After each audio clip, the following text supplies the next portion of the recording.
This session will explore the various ways in which communities are adapting to an increasing digital population. From websites to Twitter, rural and urban populations alike now expect up-to-the-minute news and alerts regarding local happenings and world events. As a result, technology is creating more demanding, but better informed, better prepared, and ultimately safer citizens. Before we begin this morning, I'd like to introduce the panel. You will find more detailed bios on each of them in your printed program. Thomas Chandler is an associate research scientist at the Mailman School of Public Health, National Center for Disaster Preparedness at Columbia University, and an adjunct assistant professor here at TC. Annie Feighery is the co-founder of two social entrepreneurial startups, M-Water and The Domestic Agenda. She was named as one of the top 10 Twitter feeds to follow for global health by the UN Dispatch, and also just named one of the top 5 Twitter feeds to follow for global health by the One Campaign. Christel Hyden is the assistant professor in the Department of Family and Social Medicine at Einstein College of Medicine of Yeshiva University, whose research focuses on the potential applications of new media and technology in clinical care. Your moderator for the session will be John Allegrante. Dr. Allegrante, a Fulbright scholar and senior specialist, is the senior professor of health education and deputy provost of TC. He's currently the lead health education scientist on several NIH projects and was recently named editor-in-chief of the Health Education and Behavior.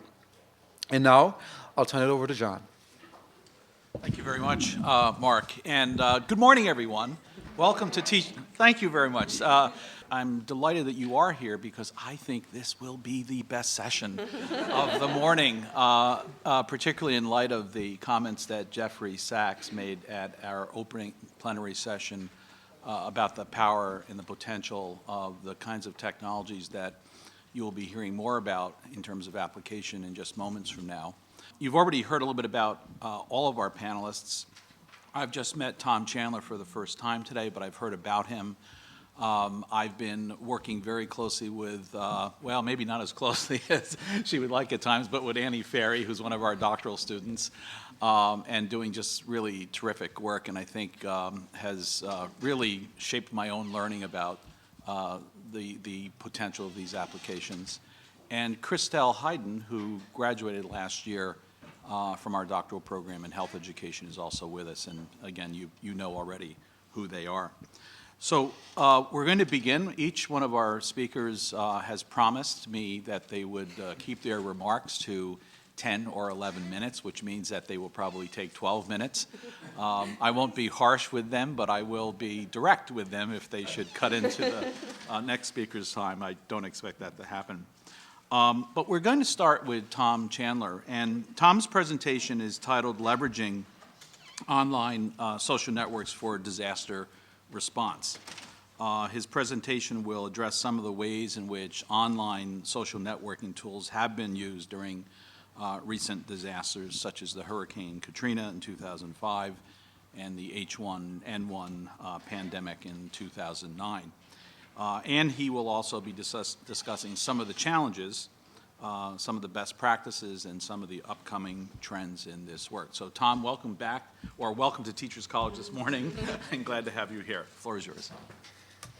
Okay, well, we hear a lot about social networks used in disaster preparedness and response. One of the themes is often about emergent behavior, which is simple actions that can lead to complex bottom-up solutions. But unfortunately, simple is a subjective term. What might be simple for someone may not be simple for someone else. So we have to really clarify that a little bit more.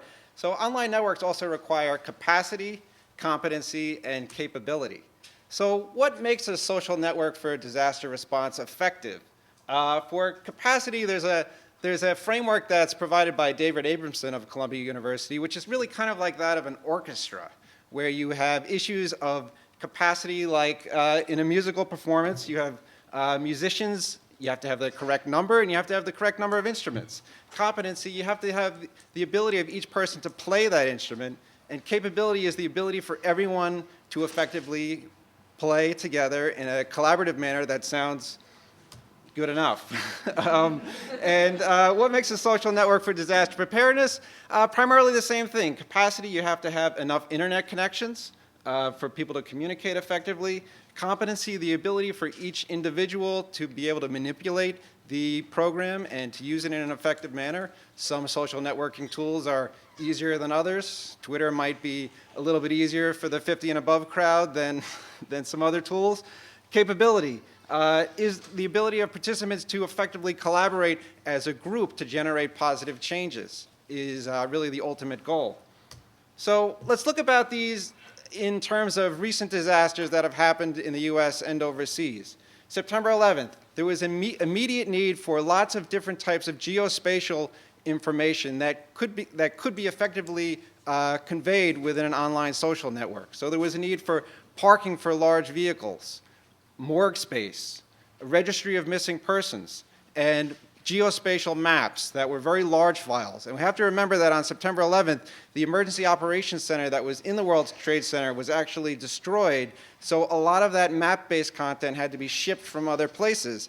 And at that time, the internet did not really have the capacity to send a lot of that content through the internet. So what resulted happening is cars basically carrying large maps to New York City from places as far away as Albany.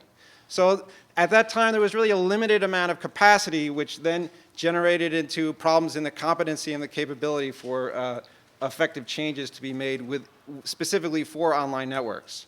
So Hurricane Katrina, a notoriously lackluster disaster response, with the storm culminated in the largest migration of people since the Civil War, but also at that time there was really a rise of different types of technologies for social networks in 2005. So one of them was Google Earth. And what transpired is you had all these people who were evacuating from Louisiana and Mississippi who wanted to go back home, and they wanted to see the aerial footage of what their home looked like after the storm. But unfortunately, at that time, Google did not have the capability to make that available instantaneously. And there was also a need to locate missing people, loved ones, friends who were transported to different parts all around the US. And so the programs that were in place by Google at that time were not designed to provide these services.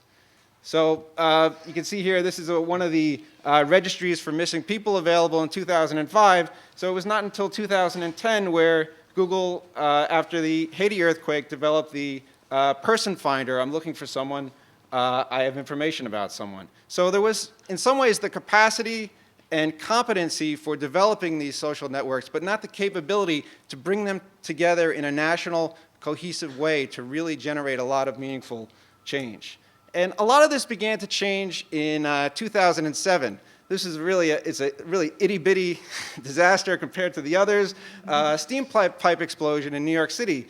But really what you had at this point was people taking on the role of citizen journalists or producers of information in new ways that they hadn't in the past, through new technologies such as the inclusion of digital cameras in the cell phone. So people were saying, okay, it's safe to come outside now. This plume isn't going to kill me, so I'm going to take a picture of this and document what's happening. And then in 2008, another significant change with a wide adoption of Twitter in places like China. The Sichuan earthquake, 7.9 on the Richter scale, there was an immediate response from people in China who were documenting what was happening through tweets at that time. And the responses were quicker than the Chinese government and quicker than the US Geological Survey. And it's important to note the last time there was a 7.9 quake in China of this magnitude, the response from the Chinese government was 3 months. So instantaneous to 3 months is really unimaginable in a lot of ways. In Haiti, there was a program called Ushahidi, which was really a geographic information system. There were also many other ones as well, which are open source programs that are used by first responders, many of times who are from other countries, who are entering the field for the first time at the location. And it really can help them determine where the number of casualties are and get familiar with the geography of the location that they would have not have been able to do in the past. So very effective in that regard. Monitoring of H1N1, going back 1 year to 2009, the CDC started a Facebook page regarding H1N1. And it really became an effective way for analyzing what the public was saying about this disaster, specifically relating to vaccinations, because they were using the responses for people saying, oh, I don't know if I'm sure if I'm going to get vaccinated, I don't know if I can trust this vaccine. All of this was incorporated into the CDC's analysis for future announcements regarding what they should do. So really, what's next? What are some of the capabilities of this technology in the future? Cell phone usage, this concept of leapfrogging. There are millions of people around the world in places such as Pakistan, Nigeria, China, where cell phone adoption is growing exponentially. And these are places where you have a lot of people that have never used a desktop computer, but are now using cell phone and mobile devices. Every day, growth is growing. So all of these people have the potential to be part of a disaster response system. And that's a really positive trend. Also, geographic information, as we saw before. The ability to query different types of demographic data is really a potential to improve disaster response in ways that is not available right now. Computer processing power, 1 terabyte of information can hold 800,000 phone books. As I mentioned before, that was not possible on September 11th. So the amount of capacity is constantly increasing. And that can result in new forms of training during a disaster itself, such as just-in-time training, if there's which was used extensively in Japan last year during the earthquake and tsunami. If there's a particular type of disaster, people can receive training on the fly as they're going to respond to a different disaster. But all of this is also dependent on the ability for people to be prepared, which you can have all of the online networks in the world, but another flip side of the coin is the ability for people to be prepared and have the information they need at their fingertips during the disaster. So overall, we need to have systems of capacity, competency, and capability in order to have an effective system. Thank you. Thank you very much. Annie Feighery, as I mentioned, is one of our current doctoral students in health education. She has been a researcher with the Domestic Agenda, and as you heard, she's actually a founding partner of something called M-Water, which is a technology entrepreneurial startup that is building a social network for sharing water safety information worldwide. She's going to be talking about work that she's been doing for her doctoral dissertation project that relates to Ushahidi and the Haitian earthquake. She's also going to be talking about what she titles Scary Thoughts, Social Innovation in Large Bureaucratic Structures. Annie, welcome. Thank you so much. My name is Annie Feighery, and I'm both a social entrepreneur, I'm a health researcher, I'm a current doctoral student in the Department of Health and Behavior Sciences, researching health education and global health promotion, which are arms of TC because these are all behavioral approaches to health and well-being on a daily basis. My dissertation research has been focused on the disaster response to Haiti, and as Tom mentioned, Ushahidi, very specifically looking at Ushahidi. And the earthquake that happened was particularly devastating, but it was uniquely devastating because it really eradicated what infrastructure there was to respond to services. Haiti had largely a paper-based health system. And, sorry, I forgot to press start. So everything was buried then under layers of rubble.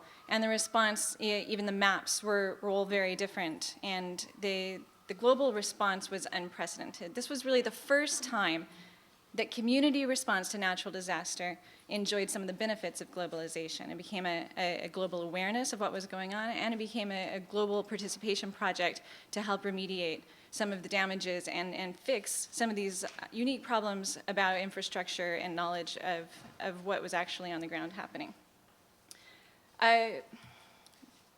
This is a crisis map. You saw what Tom showed a few moments ago, and that was the Ushahidi base. It was transferred to NULA, which was a local Haiti-based organization, and this is their site. Each one of these large green circles is clickable, and you would go down to it, and it would show you fields for some types of problems there. They were all coded very differently, and the highest needed coded that was used was needs for food and water, after the initial high need, which was people are trapped under rubble at this address. And one of the things that I included here, and I hope you can read it, it's very, very small, but the way that they were all working together included a lot of volunteers that were using the system. This is an SMS-based system. To communicate, the local volunteers were critical. So in this quote that I have down here, it's someone saying, there's an urgent need at this location, but we don't know the address, but I know one of the volunteers does. We need to ask the volunteer where this is. And the volunteer opened a Google map and gave them the latitude and longitude for the coordinates for where to go. And they were able to go and deliver an emergency baby delivery and get there at exactly the place they were supposed to go. And this communication network was made possible through a technology advance that in this case was called Frontline SMS, and through open source maps and communication. This was a global effort. Overall, 4,600 plus volunteers were actively sorting, coding, translating, and geotagging all of the SMS messages that were being texted to the system. And this is a map that shows you just how broad out the participation was. Ushahidi itself was co-founded based in Kenya, but one of the co-founders was a student at Tufts University. So early on, it had a strong university presence in the volunteer responders. Also, SIPA here at Columbia had a large team that were responders. Stanford had a large team. But people not even connected to the universities, especially if they spoke Creole, were urged to get online and start translating these texts into English so that more responders could be aware and become involved in the process. This is a graph that shows just how many eyes in the world were on this map. These are some of the top results in a Google Analytics search over page hits of the map geographically. So you can see that the US had the most page hits of people that were actually looking at and pulling up this website. But 211 countries had people looking at this map over the first 4 months following the earthquake. This is what the database looked like. This is what the volunteers were doing. You had a database that needed translation, needed coding. I've highlighted one of the, early on, this is one of the first messages. This is a family in the US saying, help, our relative was there, was a UN worker, and we haven't been able to contact her since the earthquake happened. And I went and Googled this name that was brought up in this field, and she was sadly, was a UN worker that was killed in the earthquake. So you saw a very scrunched up version on the bottom of Tom's slide. This is what the messages look like, just quantified as a body. And I want to point out at this time that I've talked so much about how it was a giant success, but also Ushahidi's involvement in Haiti was a giant failure. And much of my research has looked at that side of it, because for the first 4 months, and largely for the first 10 months following the earthquake, the UN cluster response ignored the maps, never used them, and incorporated them as part of their disaster response, and really let go of a resource and turned them into enemies. There were lots of documents now that I've been able to find where they're calling them interlopers, that these volunteers are showing up, and we're busy enough doing our job, and these volunteers suddenly expect us to listen to their emails too, whenever they're not even in Haiti, we're in Haiti. We know what's going on.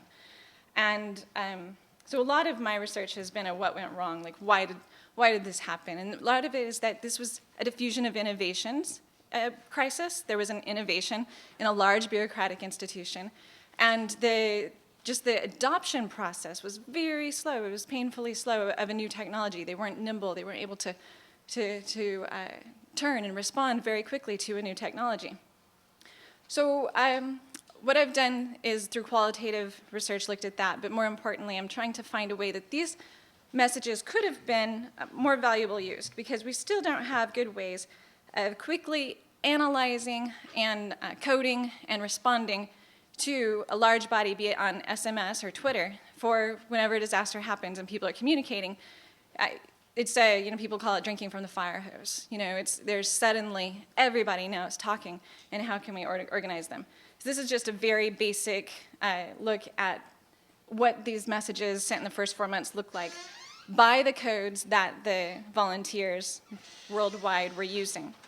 One of the problems is they were using 20 codes, and this was far too broad, and they were able to put things into more than one code box, so it didn't have a high enough degree of specificity. Sometimes something could have 12 codes, and you don't really understand what the nature of that message was. So one of the biggest efforts that I've done is try to find out how to code better from a volunteer standpoint, and I've learned sort of the hard way that people should not be coding, that this needs to be an automated system, and I've tried to make an algorithm that can further analyze itself, can analyze and point out emerging issues without people being responsible for identifying where the code belongs. You just have no inter-rater reliability whenever you've got volunteers. There are 4,600 of them worldwide from very different standpoints. So this is one of the other issues, that we're looking at data and we're looking at maps in a 2D. And we think, like, this is where all of these messages originated. These are the geotagged locations for all of the messages that were shared. And a big reason that we can now make improvements, that something I'm proposing to make improvements, is to improve the analysis to 3 and 4 dimensions of how the data falls. This is a 3-dimensional graph of the same map that I just showed you, but here we can see the differentiated over time. At the very top are the ones that happened immediately following the earthquake, and then over the next 4 months, these are how the codes were used less and less, and more specifically as time went on. And it looks very bunched up. It's hard to tell because there's so many of them. But let's just take 2 codes, and we can see the first one is one of the codes that was used, collapsed infrastructure, and the second one in blue in green is food and shelter needs. So as you would expect, over time, there was less and less collapsed infrastructure and more food and shelter needs. And so instead of the traditional cluster response was to divide all of the efforts into 6 categories, and one being environment, and that included water, and one being infrastructure. And they all got equal amounts of personnel, and they all got sort of equal amounts of funding, but they could actually have been allocating on the fly based on how these needs were changing. So again, this is the map that I showed you earlier. And I think that we're going to be able to find, by studying this, what's normal for a disaster response, for online communications and text-based communications following a disaster response. Just looking at this map, you can see there's a first little hump. There's a first little bell curve. And that, whenever you look at those messages, is almost entirely people looking for their lost loved ones and saying the location of people that are stuck under. Sometimes they were texting themselves with their phone stuck under a building saying, "Come save me." And that's this first little hump. And then it starts to go down, and it goes right back up. And that's where the real response and relief begins. And I believe it would have kept going up, except there was a broken feedback cycle, and the cluster response was not using this as a way to bring people services, and so the public stopped using it. And this wasn't unique to SMS. Radio stations said they had the same problem. Radio is the single most used means for communicating information, much more than newspapers or television in Haiti. And the radio stations should have been prioritized with putting back up their signal towers and using them to put out the messages of what services were available. Now there's been some really nice success stories since then in other countries, especially regarding the Arab Spring movement of using SMS and radio together to collect information and then respond to the information with live radio broadcasts. The existing cluster response, the way that things have always been done, and probably will continue to be done for a while, was to perform what's called a PDNA, a post-disaster needs assessment. And the PDNA took the exact same amount of time period, the first 3.5 months that I've shown you in the text messages, and just creating a word cloud is a very simple but very valuable visual analysis of how different the cluster response's awareness of the situation, this report that came out over 3 months about what are the needs on the ground, versus the live responses from individuals sending text by text of their needs assessment, but in a very new way of producing a needs assessment. And the problem with this And the way that I'm going to turn this back to the university and where we are today is that large bureaucratic institutions corner like the Titanic. For most of our country's history, that's been wonderful. We want giant institutions that are hard to change because it protects us from revolution, and it's always been the way that we know that spur-of-the-moment values aren't driving, or trends aren't driving long-term values. But now this is different. Now change itself is a commodity. And in a world where change is a commodity, not being able to change quickly can put these institutions out of business. The revolution that the newspaper and journalism industry has just been through is hitting academia next. And academia has to figure out how to become nimble and how to become porous. Now, nimble means that you can change quickly, that you can move whenever you need to move as an institution. And porous means you're open to ideas coming from the outside and you don't let your own internal hierarchies determine the direction that new ideas flow. So this is just one way to also visually show a problem that the universities have to face, and this is interconnectedness. This is a graphic display of my LinkedIn connections. And they're color-coded. I understand that this room isn't the best for seeing the range of colors that this shows, but this group that's over here, the blue, that was my first master's. That's a SEPA master's. They have a very strong cohort, and you can see that everyone I was in a cohort with, I'm very interconnected to, but we're not branching out. We're not going to conferences and connecting to people there. It's a very closed system. And in the research, we all know our Granovetter research, closed systems aren't very helpful. So then you look at this green that's way over on the other side, and that's my teacher's college. I have a master's of education, and I'm almost finished with my doctorate of education here at teacher's college. And it's a smaller, by far, group, but I tell you, it's doubled over the last year. They're trying to catch up. And they are more interconnected. You can tell that we're doing a little bit better job of going to conferences and connecting. But speaking of conferences, you look at that blue gathering below, and that in itself is just a conference. It was a really great conference. It was a conference that really valued connecting with people afterward and speaking about the conference and the issues live on Twitter as they were happening. The conference had several very useful hashtags that people could use to sort through conversations. And that conference, in a sense, is not over. We're still talking about things. We're still using the community that started at the conference to share information. And this is something that the university needs to figure out how to make happen. Classrooms should not be geographically located. Classrooms should be a hashtag. And a course that you take should be a topic that never ends. So just very specifically, I wanted to say these are the things that the university could do to survive. These are the things the university could do to avoid being a dinosaur. First of all, they have to find a way to adopt a beta mindset. And the beta mindset rules Web 2.0. You don't put things out when they're perfect. If you've put things out when they're perfect, you've waited too long and your idea is dead by the time it makes it out there. You put things out in beta and you let the response drive its future perfection and shaping. And the second is that the university needs to understand that the thing it can give is credibility in the brand. And it needs to provide students as many opportunities to get that brand as it can. There needs to be contests, like new entrepreneurial contests, best idea in a class contest, lots of contests that people can put online and say, look, I'm branded for having a good idea by this university. It's one of the few things that you can really do with your university that you attend. The next thing is dissertations right now are so antithetical to what you need to do with your life. In your last year, professor after professor tells you, don't think about the future, sit down and write your dissertation. And then it stops, and then you're supposed to look for a career and begin your life. We need dissertations that launch careers.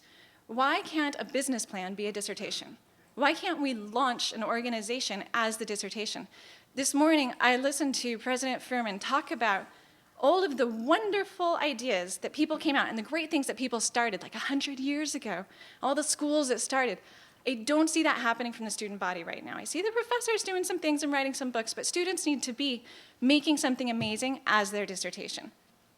I talked about that our leaders need to be nimble and porous, and just finally, one thing that could help is a competitive structure that could encourage universities to be innovative.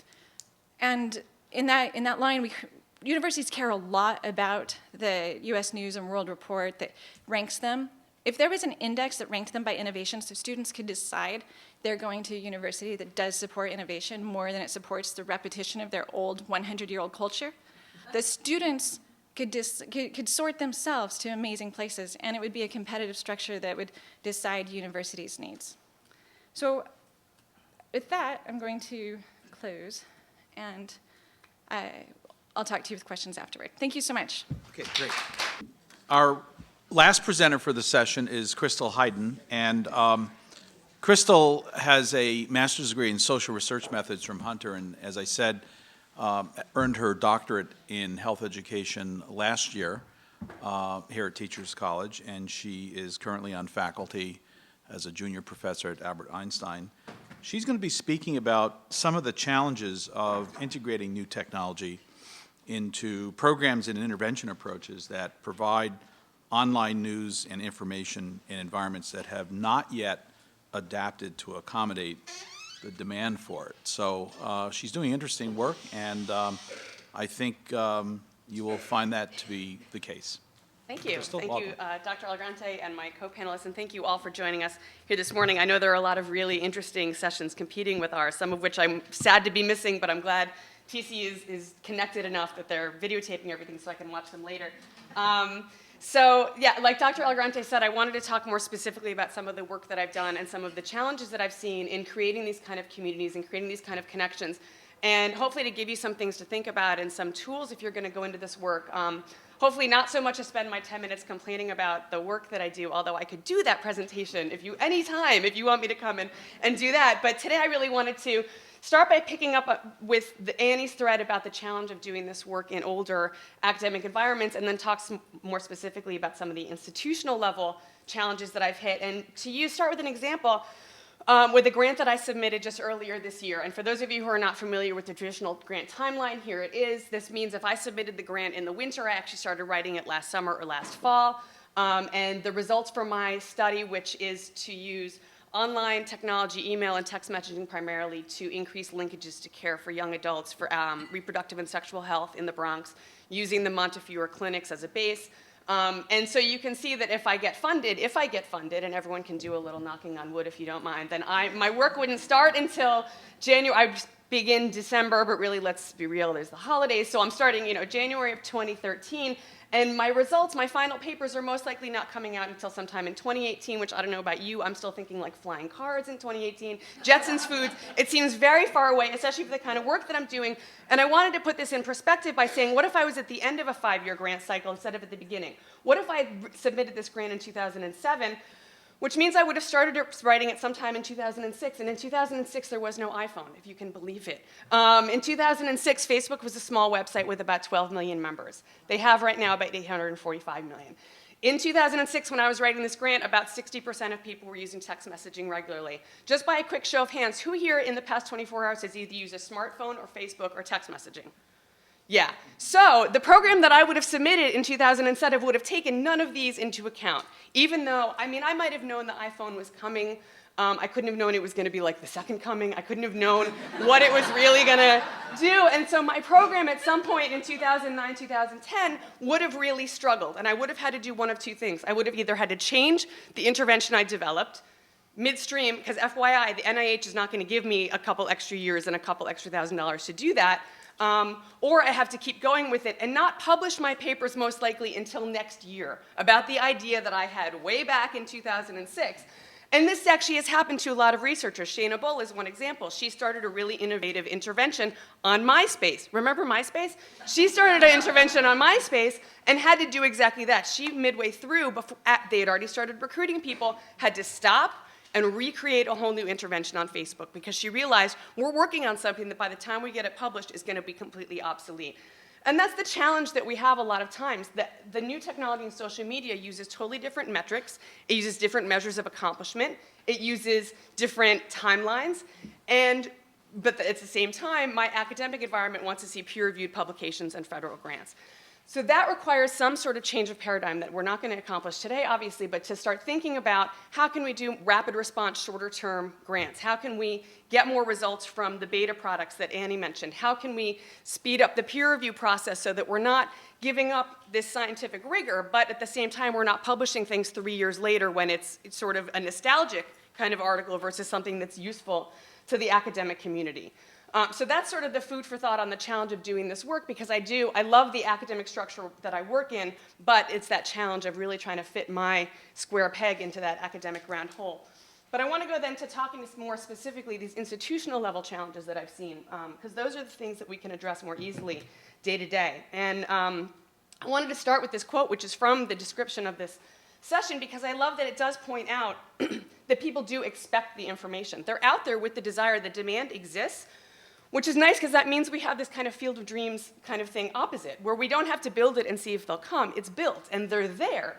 And the question is, how do we put ourselves in there meaningfully? And by meaningfully, I mean not how do we create a little television channel of our information where we're sending it out in one direction, but how do we really encourage dialogue? How do we learn from the information that other people are putting online? How do we make sure that our information is getting to people when they need it? And it seems really simple because, as we just saw, we've come so far in 5 years and everybody's doing this stuff, and even in Haiti, and everyone's connected and they're communicating, but at the same time there's still this huge institutional-wide fear of technology a lot of times. I never get to use that font. I'm so excited I finally get to use that font. And what I mean by that is, as a public health professional, I can easily, now mind you, I don't mean say to clinical clients or patients, I mean say to other academics, I created an intervention where, hypothetically, I'm going to collect some of your sexual health information, and then I'm going to deliver tailored messages that are going to help you decrease your risk. Well, bravo, Dr. Hyden, you're a fantastic public health interventionist. Oh, and I'm going to deliver those messages on Facebook or by text message or in an online discussion group. And there are a lot of people who suddenly, actually, I was going to say inwardly cringe, but they actually outwardly cringe. I've seen them do it. They freak out.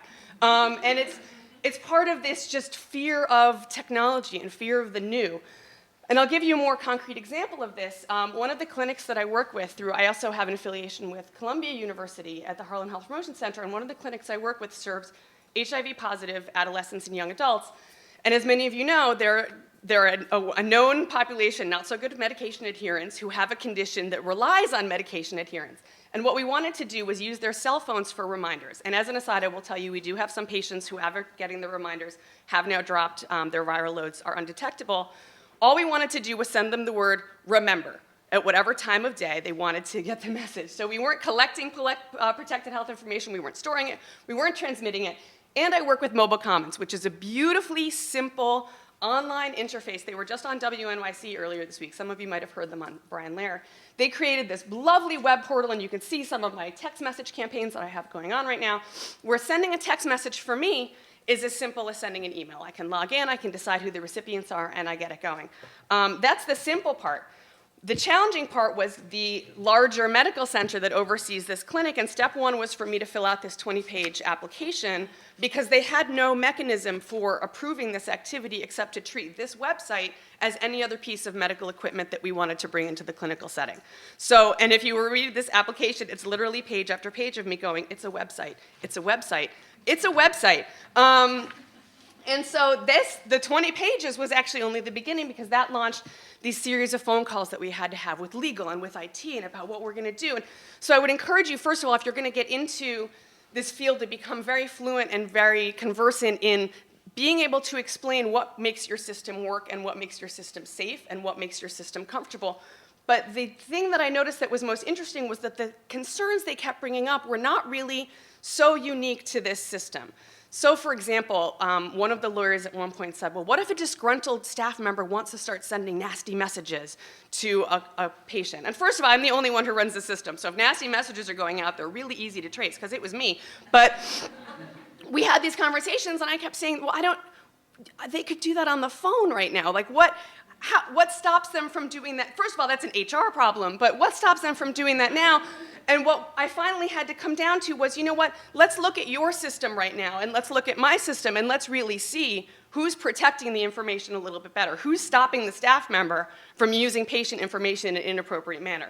Because I can tell you all my movements are logged. Every time I go on that system and make a change, it's going to show what I did. And so the analogy that I always draw is that it's when e-commerce first started, and nobody wanted to give up their credit card information because you just don't know what's going to happen. But at the same time, they would pull out that credit card and hand it to a stranger at a restaurant and let him walk away with it for 5 or 10 or 15 minutes, and the risks were not that different. And what it comes down to is there's always going to be this danger in information exchange. When you put a check in an envelope and mail it, that's a risk. When you put your credit card information online, that's a risk. Trust me, I know my credit card information was stolen only 6 weeks ago. But I chose to shop online. I decided that having Amazon deliver goodies to my house all the time was worth that risk. And what I worry about is that I see a lot of organizations who are saying it's not worth that risk. We don't want to engage. We don't want to get people involved because we don't know what's going to happen. So rather than telling them what the risks are and seeing if they decide the benefits are worth it, we're just not going to go into that realm because we're personally sort of uncomfortable with it. And that's a shame because as much as these websites I know can be overwhelming and there's like a new one every single day and they're a huge distraction sometimes, what they really do come down to, and what my colleagues' work come down to, is the art of being able to listen to people and learn from each other and share with each other. And a lot of organizations I've seen have been really hesitant to enter into that conversation. And I'll give you another example that's not exactly public health related, but it just amuses me. So Einstein, I'm not naming any schools because I don't burn bridges when I'm standing on them, but I will call out Einstein because their name is on the coaster and I really wanted to bring the coaster. So Einstein had this really cute idea. They finally launched a Facebook page like 6 months ago. And they made these coasters and they put them all over campus. They sent an email to everyone and they said, take a picture with the coaster and be really creative and do it off campus and on campus. And I thought, this is so cute and this is really smart because it takes the offline and it moves it online. You're driving me to your website. You're giving me something to do once I get there. So I have a little assignment. And I'm immediately feeling like I'm part of the community because I've got a coaster and you've got a coaster and now we're coaster people and I feel really connected to my colleagues and my coworkers. This is going to be great. And I was so impressed until I got to the bottom of the email and I realized what they wanted you to do was take a picture and email it to them and they would pick their favorites and then they would post them onto the Facebook page. Yeah, wah, wah. So the problem with this is twofold. First, they just totally took the social out of social media, number one. But number two, the message I felt like they were sending me is, we don't trust you. We created this thing we're calling a community, but we're still going to be the gatekeepers, and we're still going to maintain this control of the information. And that's another issue that I see with a lot of organizations, is this clenching about letting the discussion evolve organically, letting the community moderate itself, letting people express themselves, and to say, we know you're the staff and faculty of a medical school, but who knows what you're going to post because, so we're going to screen it all first, and we're going to decide what's worth posting and put it up there. Was really disappointing. It was such a fun idea, and I don't think it went very far. I'll give you another example. A different clinic that I work with serves young men, 18 to 24, and it's interesting working in this field with the adolescents and young adults because it's kind of a given. They kind of will ask you, so are you on Facebook, are you on Twitter, how can I find out about your events? And that's what was happening at this clinic. The patients were asking, and they have so many services, and right now they're advertising mostly with flyers, because I know, what? So they thought, well, this is a natural fit. We want to create a Facebook page because for us it's about creating linkages to care. It's about getting someone in the clinic, but then trying to maintain that thread with them so that they will come back, because everyone is going to have to come back for something. And I wasn't at the meeting where they met with the hospital administrators to talk about the possibility of a Facebook page, but this is my understanding of pretty much how it went. And so the blanket statement was, it doesn't matter if you're the adolescent clinic, it doesn't matter if you're the health clinic, the cancer clinic, the heart program, whatever it is, no one is doing social media. No one is having a Facebook page. Nobody is joining in this party. And really the concern that was expressed was, what if it's a liability issue? What if people share things about themselves? And that is where, that fear of giving up control of the situation rather than creating informed consumers and saying, here's what we're offering, here's what we don't think you should do, but this is the space, you're going to be safe in it, and we're going to try to ensure that. And so I wanted to close by giving you a few examples of what if people share things about themselves. This is a screenshot from the March of Dimes Facebook page, and I've had the pleasure of being on a panel in the March of Dimes in the past, and they didn't just start a Facebook page because it was like having a fax machine and everybody has one, so you should do it. They planned very strategically, what are we going to do? What is our response going to be to these kind of messages? And they right away said, yes, we do want people to share, because we are all about infant health, and we are all about maternal health. And we can't control that conversation. This needs to be a place of support. And people are sharing, obviously, intensely personal information. And their first name and their last name is right there, but that's their choice. And the information sharing is so profound on this site because you have not just the moms connecting, but also March of Dimes can say, here's a video about the healthcare reform issue. Here's how we think you can educate yourselves about it. So they're providing the information, but then they're leaving that space for someone to say, my insurance policy had a $25,000 limit for him. He extended that, he beat that in the first week of his life because he was born so premature. And for people to give those examples, and for March of Dimes then to be able to hear that, and to take that for their lobbying and policy efforts and say, here's why what we have is not working. Here are the voices of the people that we're serving. And I'll give you one last example. If you're not familiar with this website, I strongly encourage you to go to the TED website and listen to the video about how this was created, or email me and I'll send you a link. I have to chuckle every time I come to this site because I can't imagine trying to explain to a hospital or academic administrator, well, we're going to create a site and the first thing we're going to ask people is, what's your chronic health condition and what medications do you take? But this is not run by an academic institution. It's actually a for-profit company, but it was started by two brothers whose younger brother suffered from a health condition, and they thought he might need some information and that he might do better if he could connect with other people. And so this is a site where it's an obvious concept. You can put in your information, what is your condition, what is your age, what medications are you taking, and literally find patients like you. And this is just an example using multiple sclerosis. So if I'm an older gentleman who has multiple sclerosis, I can hook up with someone like JR, and for the record, JR chose to make his profile public. You can also make it only available to other members of the site, but I chose one specifically that was okay with having his information public. And you can see, well, what medication is he on? How is he doing? What's his progress? You can see his journal entries. And I can't imagine a lot of the academics I work with not feeling really uncomfortable with it, because now he's saying he smokes marijuana, and oh my God, he's releasing illegal information, and what are we going to do? When really the opportunity is to work with someone and to see he's stressed out, he's low quality of life, he's depressed. You know what? I have MS, I'm depressed. I feel so much more connected, I feel so much less alone. And that's the opportunity that we have, is to work on innovating with communication to create these communities so that anybody who needs the information provided by my colleagues, or as you as educators, have the chance to listen and learn and share together. So I encourage you to continue the conversation, not just here with us for the next 20 minutes, but also back in whatever settings you're in, to make sure that you're not just creating communities sort of made out of paper and glue that aren't real communities, but these really meaningful opportunities to share day-to-day concerns or during moments of disaster. And so with that, I'll turn it back to Dr. Allegrante to open it up for discussion. Thank you very much, Christel.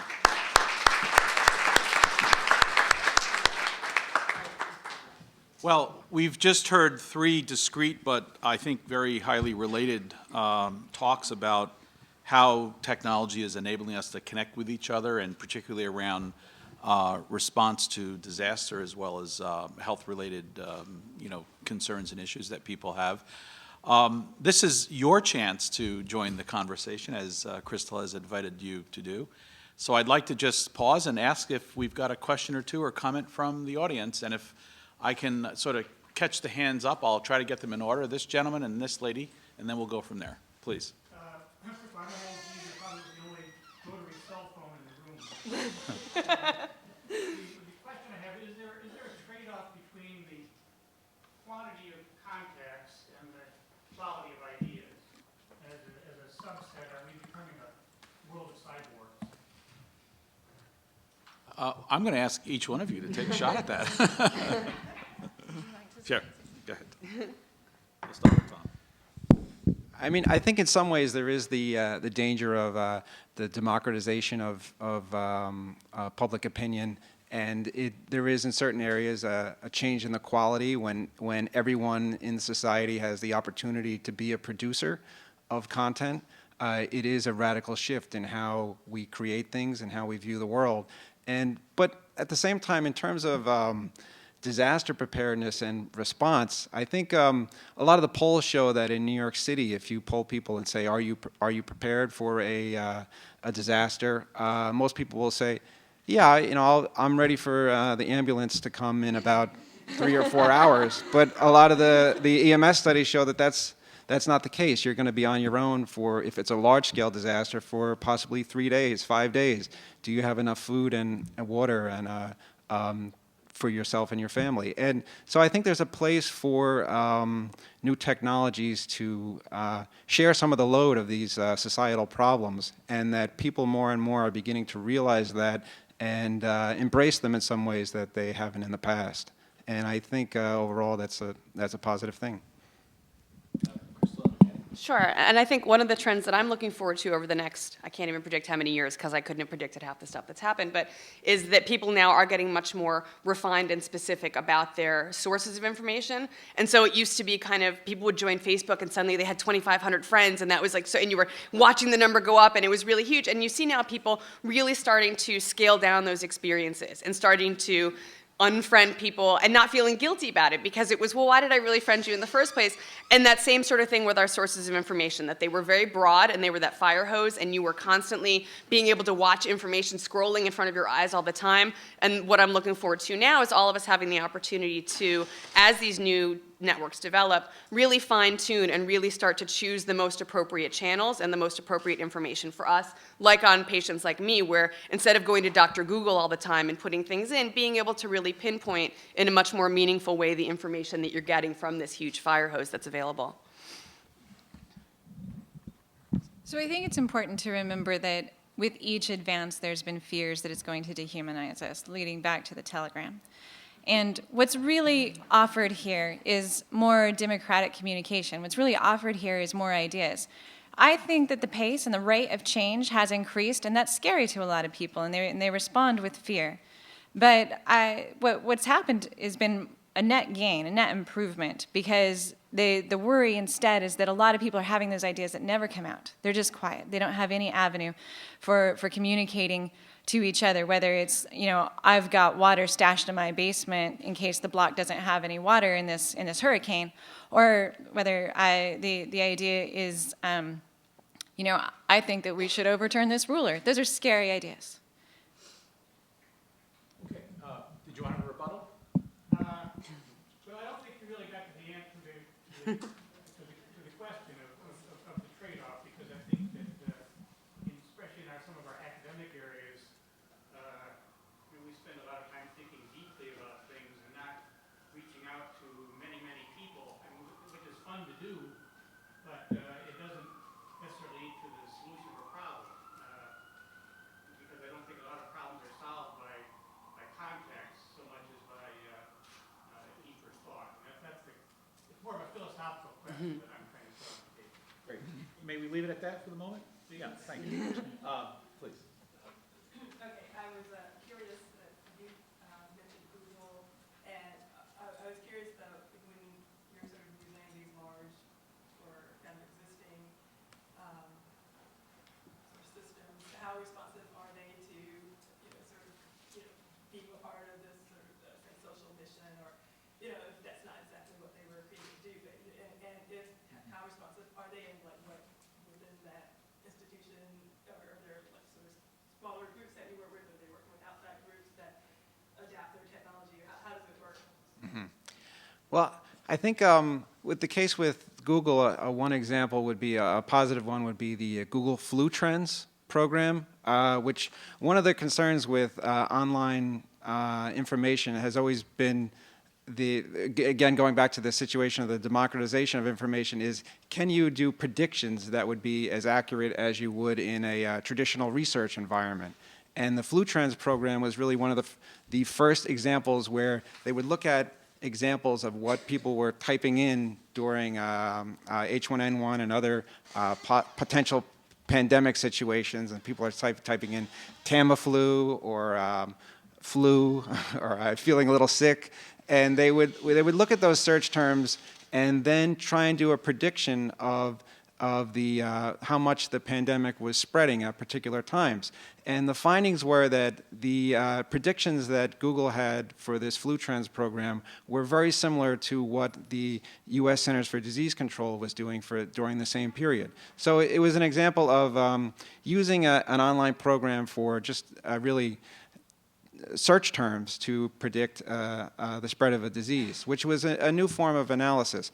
But I mean, Google is. Are there concerns for our health? Their primary agenda? Certainly not. And as you said, these are add-ons, and I do personally like more grassroots programs, like we mentioned the Ushahidi program before, which was an open source program which originated in Kenya and then was used a lot in Haiti. And so there are a lot of programs like that developed by as shareware programs that are free that can be used for different types of disasters very effectively. So it's really up to all of us to determine what's the most effective tool for a particular type of crisis. Last piece of that. So like this, sort of, I guess, Mhm. example you had where, I mean, it seems like there is an advantage that, Google does have sort of a lot of information already collected that can kind of be, moved around. But you showed an example of I think it's I'm looking for, but I don't know if that's Yeah, Google, yeah. I'm looking for, The person finder? yeah, the Yeah. person finder. So was that something they kind of adapted, someone created at some point, right, in Google? Yes, yeah. And it was actually about 3 days after the earthquake in Haiti that a group of programmers got together and said, we need to do this immediately because it's for the public good. And why it didn't happen immediately after Hurricane Katrina is unfortunate, but that's the nature of what happened. Yeah, I just really want your comment of, like, all of these online programs, well, not all of them, but the leveraging and just disaster programs, there's still going to be human error, just like in the Titanic, just like in Louisiana, New Orleans, just like in, I guess, Japan and Haiti. So, I mean, it's not going to end. I mean, it's going to happen. So, what's the, I mean, like, it's going to always happen. How would you like stop that? I mean, how would you? What's your comment on How would you stop the human error? Because the Titanic would not have happened if it wasn't for human error. To me, the advantage of nice new advances in technology has been to use the best of human judgment in the moment and technological algorithms to reduce human error. This morning we heard of the humorous example of self-driving cars to reduce the human error in accidents. It's not such a jokeable thing. I do a lot of work in Uganda where road traffic accidents are one of the single leading the leading cause of death for women of childbearing age. And to me, the potential is to use technology to reduce human error. One other thing I wanted to add to that, within the public health field, about 60% of the workforce are not trained clinicians who are actually part of the official disaster response. But if there is a major disaster, we'll be expected to participate. And that could be everyone from, someone in maintenance who will be required to open the doors, or someone working with the ventilation systems if there's a chemical release. So you have a lot of people who are involved in a disaster response who aren't necessarily trained in those particular areas. So that's really a whole realm of training which also needs to be included in these discussions. Okay, I believe we have come to the end of this session, and I know you would like to stay for another hour, but we can't. So I'd like to first of all ask you to join me in thanking all of our speakers.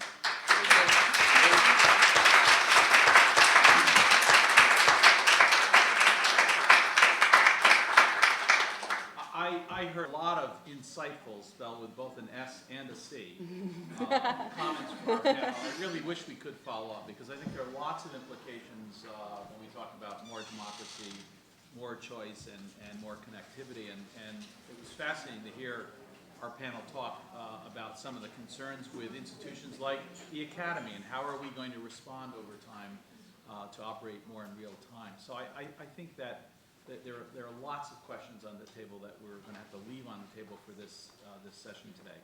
But thank you for coming. I want to thank Mark Lee and his merry band of colleagues in our Office of External Affairs and Development, who do a great job in organizing Academic Festival. And I think he and that group deserve a big round of applause. Thank you, Mark.